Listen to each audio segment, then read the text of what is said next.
भक्त का विश्वास भगवान की लीला। ग्राम नंदपुरी में एक वृद्ध भक्त रहते थे, नाम था हरिराम। उम्र लगभग 70 वर्ष, लेकिन भक्ति में ऐसे डूबे हुए कि गांव के लोग उन्हें हरिराम बाबा कहकर पुकारते थे। उनका एक ही बेटा था, नाम गोपेश। ईमानदार, मेहनती, लेकिन घर की हालत कुछ खास नहीं थी। हरिराम बाबा रोज सुबह उठकर सबसे पहले तुलसी चौरा में दीप जलाते, फिर भगवान कृष्ण की मूर्ति के सामने बैठकर प्रेम से कीर्तन करते। हे नंदलाल, तू ही मेरा सहारा है। उनकी आवाज सुनकर लोग कहते, बाबा, आप तो भगवान को मजबूर कर देते हैं प्रकट होने के लिए। लेकिन एक दिन गांव में भयंकर सूखा पड़ा। कुएं सूख गए, तालाब खाली हो गए, खेतों में दरारें पड़ गईं। गांव वाले परेशान, अब कैसे जिएंगे? कठिन परीक्षा। उधर बाबा के बेटे गोपेश की नौकरी चली गई, घर की हालत और बिगड़ गई, खाने को भी मुश्किल होने लगी। गोपेश बोला, बाबा, आपका भगवान कोई चमत्कार क्यों नहीं कर रहा? कब तक क्यों ही भरोसा रखें? बाबा मुस्कुराए, बेटा, भगवान देर करते हैं, अंधेर नहीं। परीक्षा लेते हैं, पर छोड़ते नहीं। लेकिन एक दिन ऐसा आया कि घर में एक दाना तक न बचा। गोपेश रोने लगा, बाबा, आज तो घर में जल चढ़ाने को भी कुछ नहीं है। बाबा ने अपने कमरे से एक मुट्ठी चावल निकाले, वही उनकी आखिरी पूंजी थी। बाबा बोला, इन्हें ठाकुर जी को भोग लगा दो, जो भी हो, पहले भगवान का हिस्सा।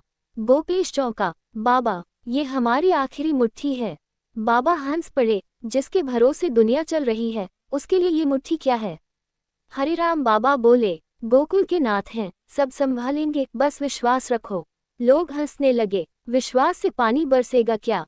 लेकिन बाबा के चेहरे पर वही शांति, वही भरोसा।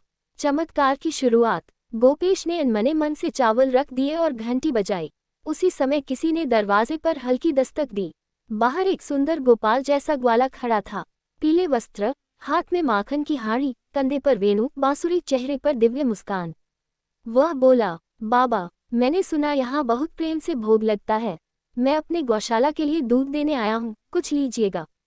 और उसने दूध का बड़ा मट्टा घर में रख दिया। गोपेश चौंक गया, भाई, हम तुम्हें कैसे पैसे देंगे? ग्वाले ने हंसकर कहा, मुझे पैसों की क्या जरूरत? आपने आज भगवान को अपनी आखिरी मुट्ठी दी, बाकी का इंतजाम मैं कर दूंगा। गोपेश ने बाबा को बताया, बाबा, एक ग्वाला आया था। बाबा मुस्कुराए, क्या उसके कंधे पर बांसुरी थी? हाँ बाबा। और पीले वस्त्र? हाँ बाबा। बाबा की आंखों से आंसू बह निकले। अरे मूर्ख, वो कोई ग्वाला नहीं, वही था, वही मेरा कान्हा था। गांव में वरदान। उस रात तेज बारिश हुई, सूखे खेतों में पानी भर गया, तालाब फिर से लबालब हो गए।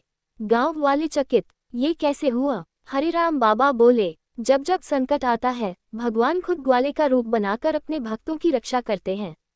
और अगले दिन से हरिराम बाबा के घर रोज दूध आने लगा, बिना पैसों के, बिना शोर के, बिना किसी के देखे। गांव वाले कई बार पीछा करते, पर ग्वाले को कोई कभी पकड़ नहीं पाया। गोपेश समझ चुका था, विश्वास कभी बेकार नहीं जाता। भगवान वही करते हैं जो भक्त के लिए सही हो। कहानी का संदेश। कहानी हमें सिखाती है, संकट भले बड़ा हो, विश्वास उससे बड़ा होता है। भगवान देर कर सकते हैं, पर कभी छोड़ते नहीं। भक्ति में दिया गया छोटा सा अर्पण भी भगवान को अपने रूप में आने पर मजबूर कर देता है। भक्त की पुकार अनसुनी कभी नहीं होती।